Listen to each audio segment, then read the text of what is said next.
যে সরকার আমাদের মাননীয় প্রধান উপদেষ্টা এবং মাননীয় শিক্ষা মন্ত্রণালয় থেকে আমাদের একটা সাহায্য করা হোক, আমাদের এডমিট করে আমাদের নেক্সট পরীক্ষাগুলো যদি দিতে পারে এইভাবে আমরা সাহায্য করা হোক, যে আমরা নেক্সট এডমিট ভাবে আমরা যে 29 তারিখে আমাদের বাংলা দ্বিতীয় পত্র পরীক্ষাটা আছে সেইখান থেকে আমরা বাকি সবগুলো পরীক্ষা দিতে পারি, এটাই আমাদের লাস্ট দাবি। একটা বোন, অন্য কলেজের একটা বোন, ওর মা স্ট্রোক করার কারণে এক্সাম দিতে পারে নাই বাংলা 1, এবং প্রধান উপদেষ্টা সহ শিক্ষা উপদেষ্টা ওনার একটা ব্যবস্থা করে দিয়েছে যে বিবেচনার মাধ্যমে সে বাংলা এক্সাম দিবে এবং পরবর্তী এক্সামগুলো সে দিতে পারবে। স্কুল কর্তৃপক্ষের ভুলের কারণে,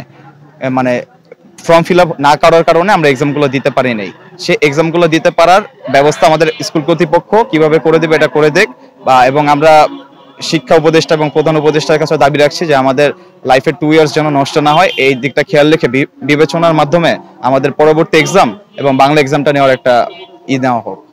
জি, ওই মেয়েটাকে আমাদের ওই বোন সরকারি যে বাংলা কলেজের থেকে পরীক্ষা দিতেছে, ওই বোনটা আমাদের পরীক্ষা মা অসুস্থতার কারণে পরীক্ষা দিতে পারে নাই।